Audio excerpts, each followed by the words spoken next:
अत, यहां पर देखो अत, ये तो मतलब ह्रस्वकार, ये तो अत सर्वनाम स्थान, ठीक है।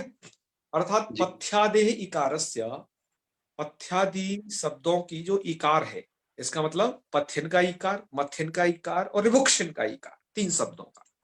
तो उनके इकार जी को क्या हो जाता है, अकारह, अत, अत हो जाता है। मूल में क्या दिया, अत, अत को यहां अर्थ क्या कर दिया है, अकारह है, जी जी। उसको अकार हो जाता है। क्या परे होना चाहिए, सर्वनाम स्थान। सर्वनाम स्थाने परे, सर्वनाम स्थाने परे, इसका मतलब ये लगेगा आगे।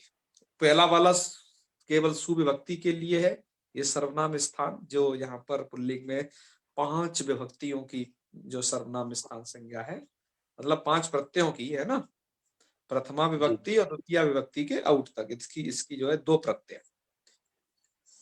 तो क्या हो जाता है, अत हो जाता है, ई को अत करना है, ध्यान रखना ओनली ऑन, ठीक है। जी। आपने इकार को क्या कर दिया, अत कर अत दिया। अत करने के बाद स्थिति क्या बनेगी, पथ पथ, आ। पथ मतलब ई को अ, पथ आस, मथ आस, ऋभुक्ष आस, ये 2 सूत्रों की प्रवृत्ति समझ गए। जी हाँ, अब तीसरा देखो, तीसरा सूत्र क्या कहता है कि थोन थ, थोन थ ये एक सूत्र है इसका, ये क्या करता है, था, ये जो थो है ना, ये षष्ठी विभक्ति का है और जी नथा प्रथमा का है सूत्र में। तो इसका अर्थ कर लिया जाएगा कि थ को नथा हो जाता है। तो थ कहाँ कहाँ है, तो थ देखो पथिन में था है, मथिन में था। मथिन में था है, और रिभुक्षिन में था है नहीं, जी ठीक है।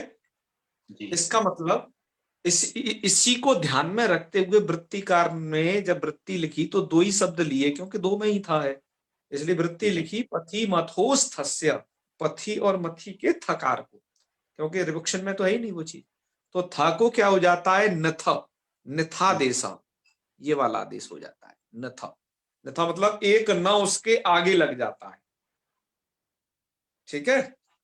जी तो उसको निथा हो जाता है, कहाँ होता है ये निथा, सर्वनाम स्थान, ये भी सर्वनाम स्थान के परे रहते होता है। इसका मतलब ये हुआ कि जो 2 सूत्र हैं आपके, जिसमें ये तो सर्वनाम स्थान पहला सूत्र और ये थोन था दूसरा सूत्र, ये सर्वनाम स्थान के परे रहते होंगे। ये तो क्योंकि इकार तो तीनों में है, पथिन मथिन रिवोक्षण, तो वो तो तीनों जगह लगेगा, लेकिन थोन था सूत्र 2 जगह लगेगा, क्योंकि थकार 2 जगह है, पथिन में और मथिन, ठीक है। इतनी बात क्लियर है, आगे बढ़ते हैं। अब है आपका, आपने जब ये थोंथा लगा लिया तो स्थिति हो जाएगी, देखिए हमने उस था को रेड कलर में किया हुआ है, इधर निथा कर दिया, निथा को ग्रीन कर दिया है। तो पं पंथ आस, मंथ आस, और रिवक्शन में तो प्रवृत्त होगा ही नहीं, तो यहाँ काली छोड़ दी, जी ठीक है।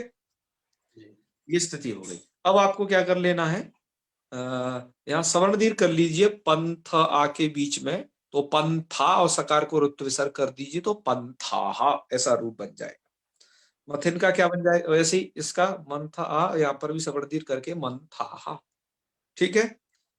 और रिवुक्षिन में तो चूंकि केवल 2 ही सूत्र लगे थे, पतिपति रिवुक्षामाति, तो सर्वनाम स्थान है, तो इसको तो इसी यहाँ की कंडीशन में ही सवर्ण दीर्घ करके और सकार को रुत्व विसर्ग कर देना है। तो क्या बन जाएगा, रिभुक्षाहा। तीनों रूप समझ गए होंगे शायद एक साथ। जी हम तीनों रूपों को एक साथ इसलिए ले लिए हैं क्योंकि आपकी लघु सिद्धांत कौमुदी की यह जो पंक्ति है अंतिम, ये यही कह रही है, एवं मथिन रिभोक्षिन, ऐसे ही मथिन और रिभोक्षिन चलेंगे। तो ऐसे ही चलेंगे तो अभी से उनको बता दिया जाए, इससे आप क्लियर समझ जाओ एक जी साथ, ठीक है ना। इसलिए हम एक साथ ले रहे हैं, और सूत्र में चूंकि वो एक साथ कहे भी गए हैं, पति मति रिभोक्षामा, इसलिए आप 3 शब्द आज एक साथ पढ़ रहे हो, ठीक है। हाँ, जी चलो आगे बढ़ते हैं। ये पंथाहा मंथाहा रिवुक्षा समझ में आ गए। वही कालिदास जी ने इसका प्रयोग भी किया है, वक्रह पंथा भवति यदि ते, पूर्व मेघ में किया हुआ है। जी आप जी जी लोगों को ये याद हो, और आप कंठस्थ किया करें, थोड़ा ग्रंथों को कभी पलटा करें, बड़ा आनंद है कालिदास के ग्रंथों में तो, साहित्य के। अब हमें तो क्या है कि बहुत दिनों से साहित्य के ग्रंथों को पठन पाठनम ज्यादा हुआ नहीं, जब हमने छात्रावस्था में पढ़े थे वही हरिओम गुरुजी से नरवर में, तो तभी जी के सब याद हैं जी। है ना? जी जी जी हाँ, तो ये प्रयोग स्थल को भी देखे है ना। जी जी हाँ, तो ये आपको इनका प्रयोग स्थल भी आता रहेगा। आगे चलते हैं, आगे चलते हैं। औ विभक्ति का रूप देखिए। औ विभक्ति में क्या है, आपको सबसे पहले ये ध्यान रख लेना है, मैंने पहले ही बता दिया है कि पथिमति वृक्षा मात सु में ही लगेगा, तो इस सूत्र को तो कट कर दो, ये तो इसमें औ में तो नहीं लगेगा। जी तो औ की प्रक्रिया जान लीजिए, फिर औ में होगा क्या, तो आगे औ के मतलब औ से आगे जो औट तक सर्वनाम स्थान है उनमें क्या होगा, सेकंड स्टेप वही तो है अपने सर्वनाम स्थान। तो अब देखिए पथिन औ, मथिन औ और रिवुक्षिन औ। अब आपका ये तो सर्वनाम स्थान है तो लगेगा, जी तो आपने लगा दिया ये तो सर्वनाम स्थान। इस सूत्र को जब लगा दिया तो पथ्यादि इकारस्य अकार, इकार को आकार कर देना है, तो पथन औ, मथन औ, रिवुक्षन औ, ई आ में बदल गया।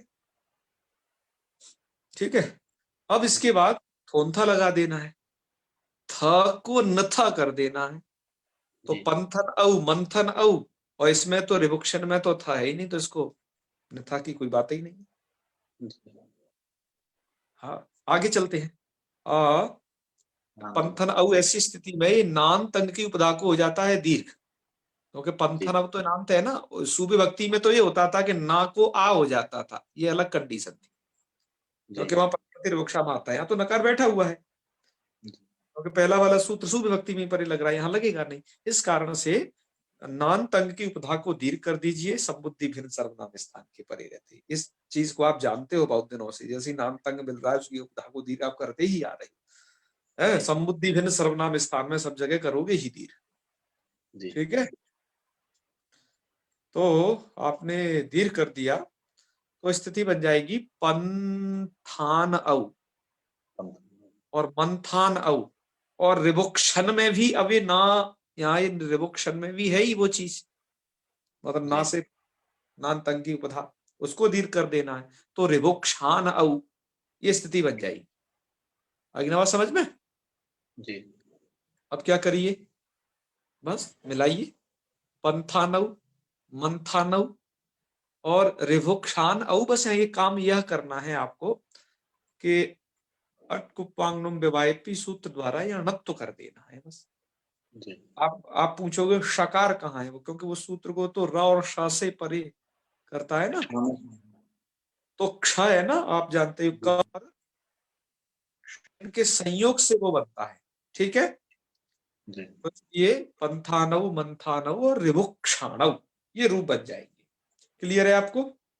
जी मतलब औ और आगे की जो सर्वनाम स्थान विभक्तियां हैं उनमें क्या करना है, ये दो ही लगाने हैं आपको, ये तो सर्वनाम स्थाने और थोंथा लगाना। आगे के रूप देख लो, आपने मूल में लिख रखा है, यहां से लिखा है पंथा, पंथानव, और जस विभक्ति में क्या होगा, क्योंकि आपका इतोत सर्वनाम स्थाने से ई को आ हो जाएगा, तो जी पथन, और नथा हो जाएगा तो पंथन। जी समझ लीजिए इस प्रक्रिया को, क्या होगा जी जी है, इतोत जी सर्वनाम स्थाने तो पथन, जी नथा हो जाएगा तो पंथन, नान तो पदार्थ को दीर्घ हो जाएगा। आंतरधा को दीर्घ करके और जस का अस उधर रहेगा तो पंथानः। जी कोई जाता है उसको क्या कहा जाता है, शुभास्तुते पंथाना। जी हमने राजस्थान रोडवेज की जो बसें हैं उसके टिकट के पीछे लिखा देखा था हमने, ये संस्कृत का वाक्य शुभास्तुते पंथाना, में बड़ी प्रसन्नता हुई। ठीक है ना। हाँ, और हमने कुछ ऐसे वाक्य इधर देवप्रयाग में एक गाड़ी वाला था उसके पीछे लिखवाया, हमने कहा ये ले 30 रुपए तू लिख इसमें एक संस्कृत का वाक्य। गाड़ी वाले लिखे रहते हैं ना, जाने क्या क्या, बुरी नजर वाले तेरा मुंह काला, है ना, और जी उड़ती है गाड़ी चल, और क्या है, उड़ती है धूल, वो चलती है गाड़ी उड़ती है धूल, जलते हैं दुश्मन खिलते हैं फूल, जाने क्या क्या लिखे रहते हैं तमाम चीजें। तो ऐसे ही वो लिखे था जो है नसीब अपना अपना। मैंने कि क्या यार उर्दू के शब्द लिखे फिरता है ज्यादा बहुत, मैंने क्योंकि इसी का एक संस्कृत लिख, तो हमने कहा यहाँ पर लिख भाग्यम फलति सर्वत्र, जी तो वो अब जो है लिखवाया है भाग्यम फलति सर्वत्र। तो मतलब ऐसे ड्राइवरों को प्रेरणा दो, उन्हें बताओ कि इसका मतलब ये है, वो तो उतना नहीं समझते हैं, तो वो लिखवाते हैं, फिर उसका आप मतलब बता दो जी, तो हमने हमारे कहने से उसने उर्दू का हटाया तो नहीं, लेकिन उसके समानांतर में संस्कृत का जरूर लिख दिया, क्योंकि उसको तो जो अर्थ का बोध है उर्दू वाले से ज्यादा होता था। जी, जी, तो लेकिन वो अब लिख दिया है वो, तो जी, भाग्यम फलत सर्वत्र नसीबम, ऐसा हम कर सकते हैं कि कम से कम ये गाड़ी ट्रकों के पीछे तो ऐसी लहर चलाई जाए कि ये वाक्य रहे ही कम से कम। मैंने तो वो कहा, वो ही कह रहा था कोई समझ में नहीं, किसी के समझ में नहीं आएगा। मैंने कि पागल, तू जब जो है पंजाब जाता है तो वहां के तू बोर्ड देखता है, तो कभी तू समझ पाता है कि ये किस भाषा के लिखे हैं, वहां क्या लिखा हुआ है, क्योंकि वहां के तो बोर्ड सब पंजाबी में है और लिपि भी अलग है। तो मगर तू वहां समझ नहीं पाता, फिर भी ये कर रहा है, तो तू भी लिख इसको, लोग समझेंगे क्यों नहीं, वो तो सरल ही, संस्कृत में क्या है, वो तो देवनागरी लिपि तो एक ही, तो कहीं करके उसको लिखा जो है। तो ये सब है। तो सुभास्तुते पंथाना जो ये बहुवचन का रूप है, ये काफी प्रयोग में आता है, आप देखते ही। तो ये जस विभक्ति का रूप है। संबोधन देख लीजिए, संबोधन सेम बनेगा, क्योंकि देखो संबोधन के में कोई ऐसा नहीं है कि सुविभक्ति में ये कहता है तो सुविभक्ति में लगता है, ये संबुद्धि को कोई छोड़ने की बात नहीं कहता। और ये जी, दोनों सर्वनाम स्थाने वाले सूत्र संबुद्धि का कोई निषेध नहीं करते हैं। इसका मतलब पंथाह, हे पंथा, वो वहां पर भी बनेगा। जी, अच्छा, और आगे तो सेम बनेगा ही, क्योंकि और आगे के लिए तो हे पंथानव, हे पंथाना, ये भी सेम रहे। अम विभक्ति में आ जाइए। अम विभक्ति में क्या होगा, यही जो आपने अभी इधर किया है, सेम चीज। आइए एक बार देखते हैं। आप जैसे पथेन औ है ना, औ के स्थान पर अब आप समझिए यहाँ है अम, पथेन अम। आपको इतोत सर्वनाम स्थाने लगाना है, पथन अम। जी, और थोन्था लगाना है, तो पंथन अम। नान्त जी, उपधा को दीर्घ करना है, पंथान अम। और वर्ण सम्मेलन कर दीजिए, अब क्या है, पंथानम। ऐसे बनाया करिए आप जो है, ऐसे आपको अभ्यास होगा, क्योंकि लेखन करोगे तो थोड़ा विलंब होगा। ऐसे बना बना करके किसी को बताओगे, समझाओगे, तो थोड़ा जल्दी हो जाएगा, है ना।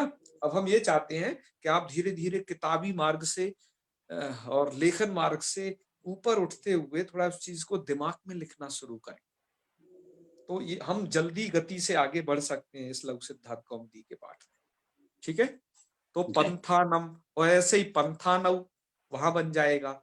अब सस विभक्ति में क्या होगा, अब तो चूंकि सर्वनाम स्थान समाप्त हो गए जी, हैं, तो ये सभी जो सूत्र हैं ये अलविदा कह गए। ये तो चूंकि सु में ही अलविदा कह गया था, ये दोनों सर्वनाम स्थान में भी कह गए जी बाय बाय है। जी, आगे की अब प्रक्रिया देखिए, आगे क्या होगा। आपका पथिन शब्द है, देखो मूल शब्दों को मत भूलना, मूल शब्द आपके नकारांत है, उनमें इकार भी है, सब कुछ है, पथिन मथिन रिभुक्षिन ये। अब आपको क्या करना है, पथिन आगे सस, सस का बचेगा अस, स्थिति बन जाएगी पथिन अस। ठीक है ना। जी, अभी तक तो सस विभक्ति में आपको कोई नकारांतों में कोई खास सूत्र नहीं मिलते थे, आप तो सीधा जोड़ जाड़ करके रूप बना लेते थे, लेकिन एक सूत्र आ गया यहाँ पर।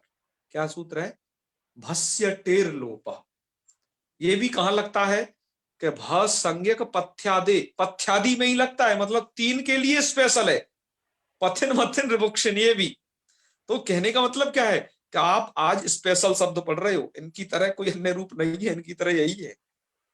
इसलिए परीक्षाओं में बहुत पूछे जाते हैं आपको, नेट के एग्जाम में इधर उधर बहुत लोगों द्वारा। ठीक है, इस प्रक्रिया को जाने रहोगे तो भूलोगे नहीं, टुकड़ाए नहीं है सूत्र पूर्वक। तो आपको क्या करना, भस्य पथ्यादिर टिर्लोपास्यात, आपको ये बताई है कि जो भस संज्ञा होती है वो सस से लेकर के आगे की अजादी विभक्तियों में होती है। जी, तो आगे की इन अजादी विभक्तियों में आपको करना क्या है कि भ संज्ञकस्य पथ्यादेश टेर लोपा, उनकी टी का लोप हो जाता है। तो भ संज्ञक है आपका पथिन शब्द, पथिन शब्द की टी संज्ञक कौन है, तो इसका पथिन शब्द का टी संज्ञक है इन, क्योंकि अचुंत्यादि टी, इस सूत्र को स्मरण कर लो, है ना। जी, जी, जी, हाँ हाँ, तो वो टी संज्ञा करता है। क्या कहता है, अचाम मध्य यो अंत्य सातिर्यस्य, अचों के मध्य में अंत्यच, अंत्यच वह है आदि में जिसके, अंत्यच कौन है, पथिन में ई, भाई जी, दो अचे, अचों के मध्य में, एक पामया एक ई, अंत्यच है ई। और वह है आदि में जिसके, वो किसके आदि में, ई, वो ई है ना के आदि में। नाक्यादि। ठीक है। जी तो क्या होगा, पथिन में जो इन है जी इसकी हो जाएगी टी संज्ञा। वो है आदि में जिसके उस समुदाय की टी संज्ञा होती है, अर्थात इन इस समुदाय की टी संज्ञा हो जाएगी। टी संज्ञा होने से क्या होगा, सूत्र लोप देखिए हो क्या जाए। कह रहा है, भस्य पथ्यादेश टेर लोप। भ संज्ञक जो पथ्यादि शब्द है, पथ्यादि मतलब पथेन मथेन और रिभोक्षेन, इनके टी जी का लोप हो जाता है। तो टी का लोप आपको कर देना है। टी का लोप जब आपने कर दिया तो क्या स्थिति बन जाएगी, पथ। पथ अस। आप इसे मिलाइए, पथा, पता है ना। मता। तो कहने का मतलब क्या हो गया, पथिन में ये भाग गया जो है, इन चला गया, उस टी का लोप हो गया।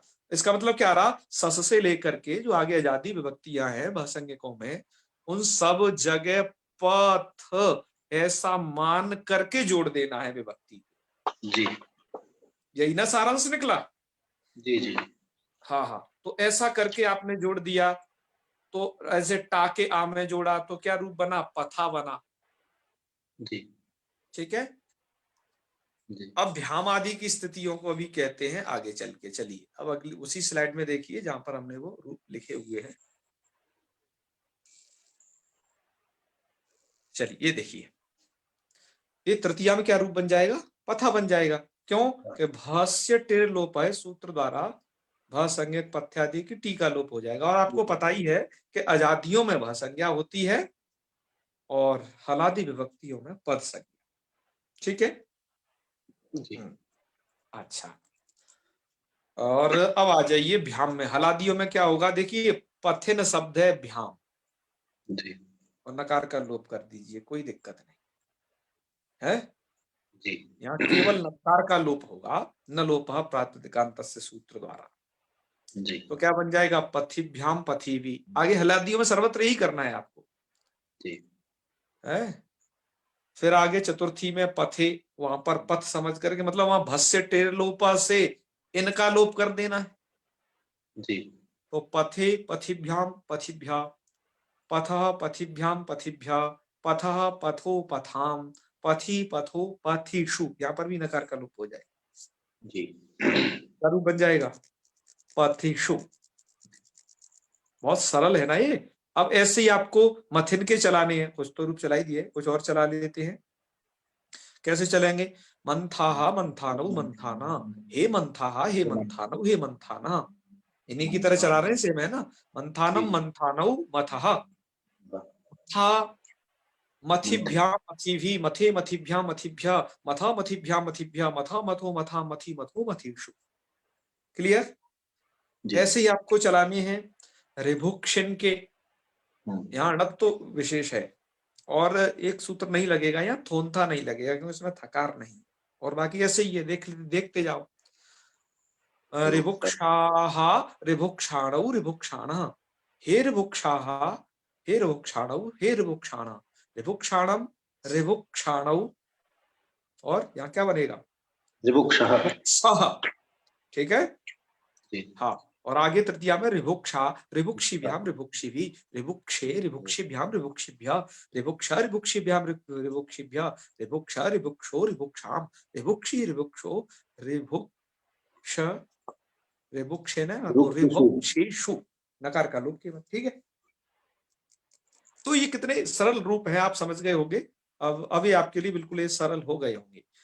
इसमें विशेष क्या चीज पूछी जाती है मैं आपको बता देता हूं। अभी तक तो आप सब जगह देख रहे थे सुविभक्ति का, सु के सकार का लोप हो रहा था हर प्रकार के नकारांतों में, लेकिन यहाँ विसर्ग रह जाता है पंथाहा।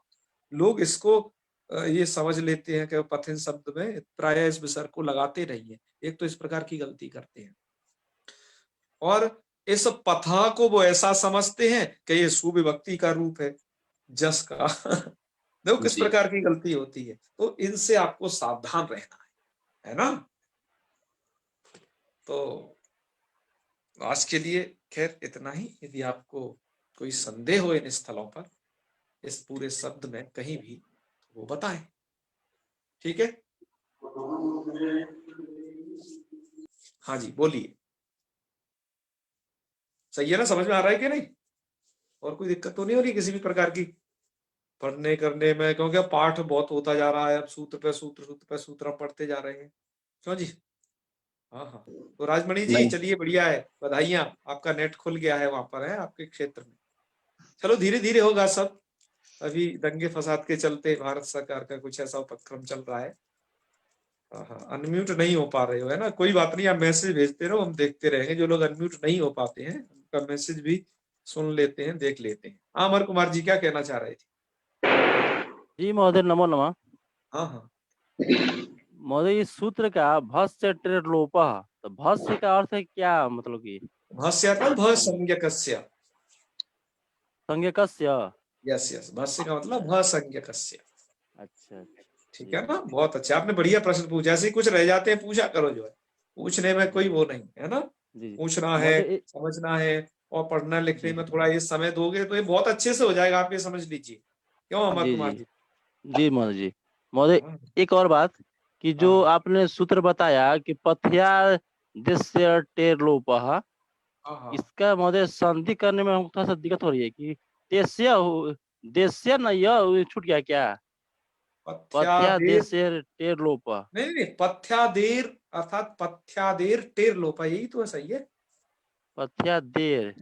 हाँ हाँ, पथ्या शब्द अलग अलग करो, पथ्यादेहे टेर लोपा, ऐसा है। क्या लिखा हुआ है आपके पास, क्या लिखित है वो बताइए। पथ्यादेश टेर लोपा, ये है ना, पथ्यादेश मूर्धन्य शकार होगा, पथ्यादेश नहीं, टेर लोपा। दे। उसको अलग अलग करोगे तो पथ्यादे, मिला के लिखोगे तो पथ्यादेश और टा है, इष्टुत हो जाएगा आगे चल के ना, इसलिए पथ्यादेश टेर लोपा। देखिए यहाँ पर वैसा ही लिख रखा है अपने इन स्लाइडों में सब जगह। उसमें थोड़ा तो तोड़िए मदद, थोड़ा सा। हाँ ये दिखा देते हैं, देखो ये लिखा है, जी। भस्य पथ्यादेश, पथ्यादेश अर्थात पथ्यादेहे, आगे टकार है, उस सकार को हो जाएगा इष्टुत, तो मूर्धन्य शकार अच्छा। इसलिए बीच में दिखाई दे रहा है। और जी टेर जी लोपा, टेर लोपा में संधि है, टेहे लोपा, आगे कुछ नहीं है, ससुरु से रा हो गया, रकार ही मिल गया। ठीक है, जी जी जी। हाँ बिल्कुल सही हम है, कोई मुझे सोच दिक्कत रहे थे ना कि पथ्या पथ्या आदिशु टेरलोपा ऐसे सोच रहे थे। नहीं नहीं नहीं, पथ्यादेहे वो तो आधे के ऐसा कह दिया, बिल्कुल अच्छा, ठीक ठीक है, धन्यवाद। बहुत अच्छे। और कोई दिक्कत तो नहीं आप लोगों को समझने में? बताइए, आप लोग नियमित इतने दिनों से समझ रहे हैं, कर रहे हैं। मुख्य बात है, यदि आपको रूप रटना नहीं, उस प्रक्रिया को समझना है, इतने समझ से आपको ये बहुत जल्दी आ जाएगा। और आप इसको बस आवृत्ति करते रहे, आवृत्ति सबसे सहज उपाय है इनको धारण करने का। और सबसे बढ़िया तो मैंने आपको बता दिया कि आप इसे समझ करके यदि किसी को समझा दिए तो आपकी बुद्धि में ठहर जाएगा हमेशा हमेशा के लिए। ठीक है, क्योंकि विद्या धन ऐसा है कि बांटने से ही बढ़ता है। व्यय कृते वर्धते व नित्यम, विद्या धनम सर्वधनम प्रदान। ठीक है ना? चलिए, और कोई संदेह हो तो बताएं, नहीं समापन करेंगे। कल से हम कुछ संख्यावाचक शब्दों को पढ़ेंगे, पंचन सप्तन अष्टन, इनका नंबर आने वाला है। ठीक है ना? हाँ, जी संबोधन में उपधा दीर्घ क्यों हुआ?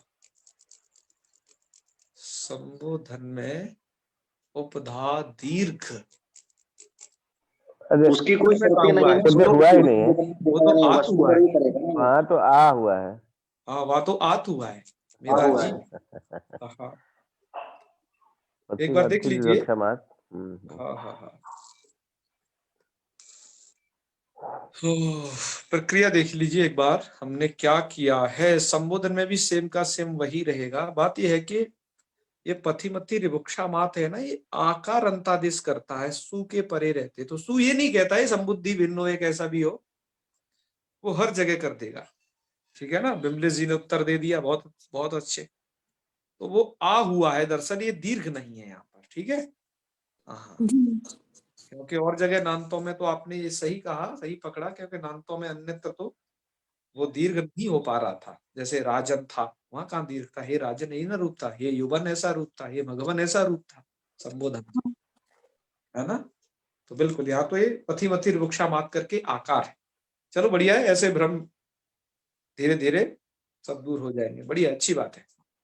तो आप लोग पढ़ते पढ़ाते रहिए, और कोई दिक्कत हो तो बताना है। जी आज क्या रखें?